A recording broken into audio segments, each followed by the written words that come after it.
Hello my friends and welcome back. Thank you very much for being with me again today. Well, there's a lot of protests in Europe against the good standard of living they are enjoying lately, and with high inflation and energy bills high, a lot of countries are seeing a lot of people going in the street and protesting. One of these countries is the Republic of Moldova, and I'm suspecting that those protests are also sponsored and supported by some other external interests. You could figure who those interests might be. There was a protest today in Chisinau, in the capital of Moldova, about 50,000 people. Now this article comes from Sputnik, and it's from today, the 6th of November 2022. Over 60 people detained at mass opposition protest in Moldova. At least 65 people were detained during an opposition protest in Moldova's capital of Chisinau, police informed.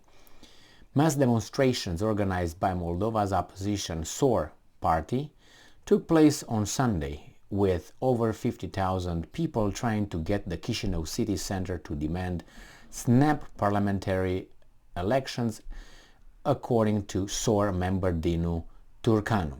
Now, those 50,000 people, imagine in the United States, proportional to the population, we're about 20 million. I'm just exaggerating a little bit. I think the population is like 3.5 million. I think the population of Moldova, I don't think it's 2.5, I think it's 3.5. But anyway, I thought it was like 4 million at one point. But they migrated to your country. The organizers say that the police, I'm talking about Western Europe, the organizers said that police tried to prevent protesters from getting to the city center, cordoning off the central square. According to police, a total of 1,700 people participated in the Sunday protest in Chisinau. Some of them attempted to break through the police cordons. So, according to police, a total of 1,700 people participated in, some of them attempting. And this guy said it was 50,000. Now, which one is it? I don't understand something here. And I'm quoting right now. 65 people, including 4 minors, were detained for identification. Persons who incited riots and posed a threat to public safety were identified. Chief of the General Police Inspectorate said in a Sunday statement. For identification? I think that's racist, to identify people. I think it, right? Isn't that what this guy say here, that it's if you have to show your ID when you go and vote? Well, I vote for James Brown, and I also vote for Elvis, and for, I don't know, Tom Jones or something, and Bruce Dickinson, since I'm at it. Unbelievable. Bon Scott, too.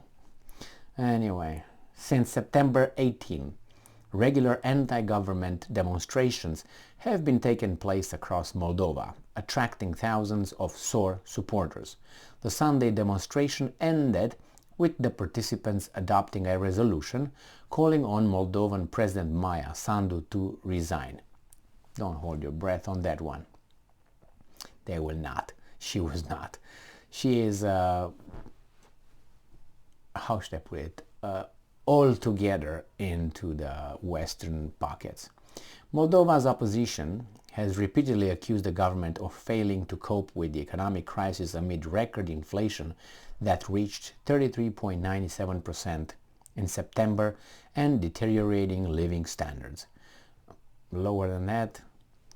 The country's leadership has also been criticized for its unwillingness to negotiate better gas prices with Russia and for putting political pressure on opponents.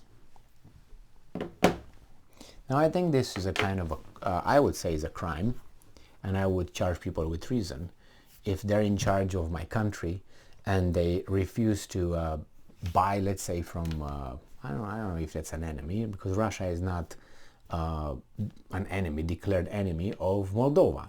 It's just that Moldova, who is not a NATO member, is not a European NATO European Union country is just a somewhere in the wind, like that, and it could make all kind of deals with Russia to take care of its people. I'm talking about the weasels, supposedly voted in the office by the same people who want a better standard of living. They want to live a better life. Well, this is the number one task of a government, to make sure its citizens are safe and they have a good life. Well, if the life goes bad and bad and bad and worse and so on, you should make a deal with those guys. What's wrong with that?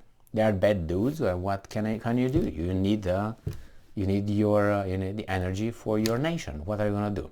Is anybody else going to give it to you? No.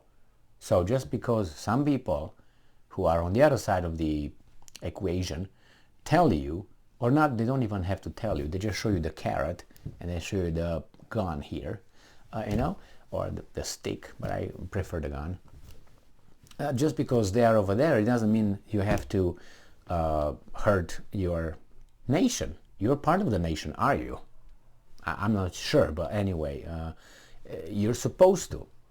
So you see, like Hungary. Hungary is a good example. Said, no, I will make sure that my citizen, I'm talking about the Hungarian leadership, I'm going to take care of my citizens.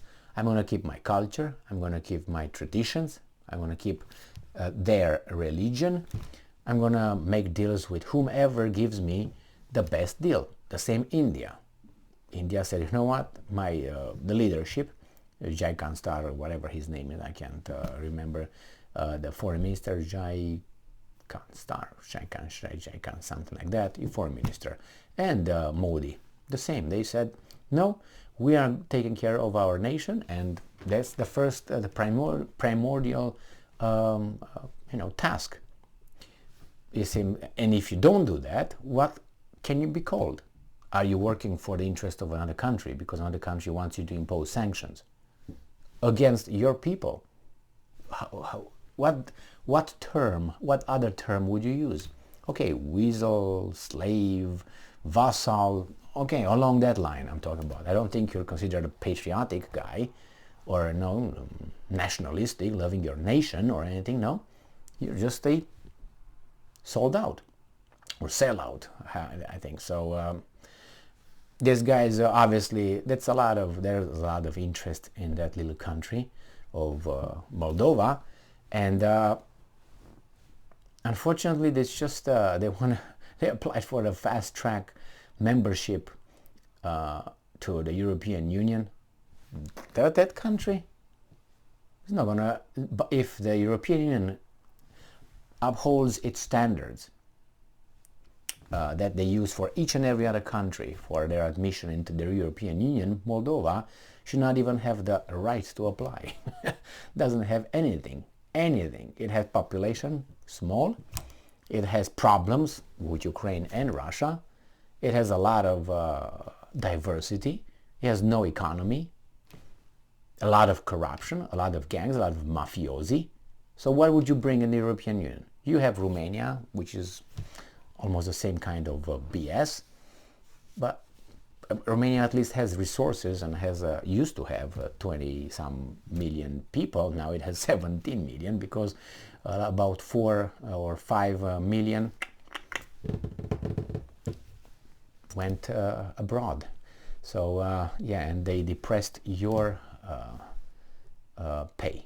Instead of being paid $20 an hour, 20 Deutschmark or euros, you're going to be paid 17 because the Romanians depressed that. They say, well, I'm working for 15. And they got your job. You got to like that. All right, that's what happens with this immigration and with European Union. Thank you very much for being with me again today. Stay strong, stay smart, look for the truth, and be just.